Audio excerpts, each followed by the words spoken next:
جو ہم حصہ رکھتے ہیں تو کیا گھر میں ایک کی طرف سے رہیں گا یا سب کی طرف سے رہیں گا؟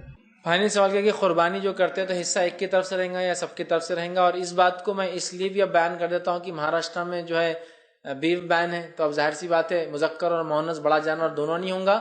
تو میں یہ کہوں گا کہ اب صرف چھوٹا جانور ذبح کیجیے آپ، ٹھیک ہے، بکرا بکری دمبا دمبی یہی ذبح کیجیے. خام و خواہ ہم یہ کر سکتے، ہم اس کے خلاف ہے، ہماری اتنی چلتی، ہم یہ بتا سکتے، ہم وہ کرتے. مجھے ایسا اندیشہ، ایسا اللہ کرے کہ نہ ہو، لیکن اندیشہ ہے کہ فتنہ کھڑے ہونے والا ہے، حالانکہ ایسا کوئی ضروری نہیں ہے. اب یہ موقع بھی بہت اچھا ہے کہ سنت کو واپس ریوائیو کیا جائے کہ آپ سن کے زمانے میں ابو ایوب انصاری رضی اللہ عنہ فرماتے ہم اپنی طرف سے اور اپنے اہل و عیال کی طرف سے ایک جانور ذبح کرتے، ایک بکری ذبح کرتے. تو کسی نے سوال کیا ابو ایوب انصاری سے، ایک بکری ذبح کرتے پورے گھر، تو گھر میں 80 لوگ ہو تو 80 لوگ بھی ہوتے تو ہم ایک ہی بکری ذبح کرتے. تو پتہ چلا ایک حصہ پورے خاندان اور گھر کی طرف سے کافی ہو جاتا ہے. یاد رکھیں، ہاں اللہ نے دیا ہے تو 1 2 10 20 25 50 100 کیجیے، وہ ایک الگ ایشو ہے. لیکن کفایت جس کو بولتے ہیں نا، قربانی ہو جائے، ایک حصہ اپنی طرف سے اور اپنے گھر والوں کے مطلب بیوی اور بچوں کی طرف سے کافی ہے. جس کو عام زبان میں کہوں گا، ایک کمانے والا ایک حصہ ڈالے، یا ایک چولہا ایک حصہ ڈالے.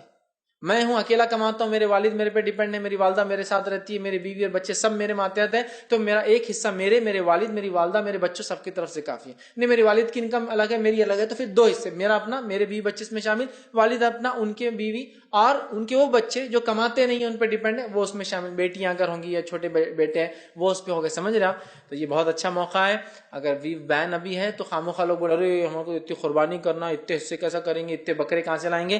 تو کوئی ضروری نہیں. آپ ایک چھوٹا جانور بھی لے لیں تو ایک حصہ پورے گھر کی طرف سے کافی ہو جاتا ہے.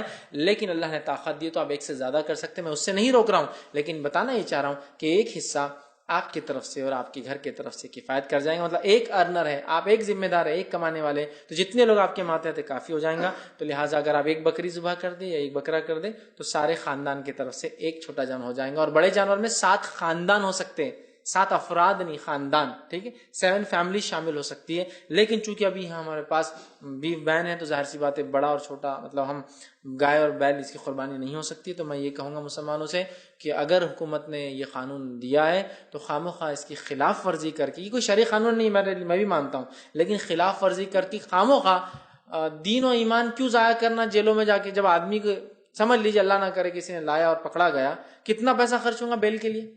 اندازہ لگائیے آپ، 5 سال کی سزا ہے، اور خرچہ کتنا ہوگا آپ کو چھڑا کے لانے میں. اس سے اچھا ہے کہ آپ چھوٹے جانور کہیں اس میں کر سکتے قربان، ٹھیک ہے. تو بیٹر یہ ہے، صحیح بات تو یہ ہے کہ اگر سہولت اور آسانی ہو تو ٹھیک، نہ ہو تو میں کہوں گا احترام کیجیے اس قانون کا اور چھوٹے جانور لائیے. اور ایک جانور اگر چھوٹا لائیں گے تو سارے گھر والوں کی طرف سے انشاءاللہ کفایت کر جائیں گا.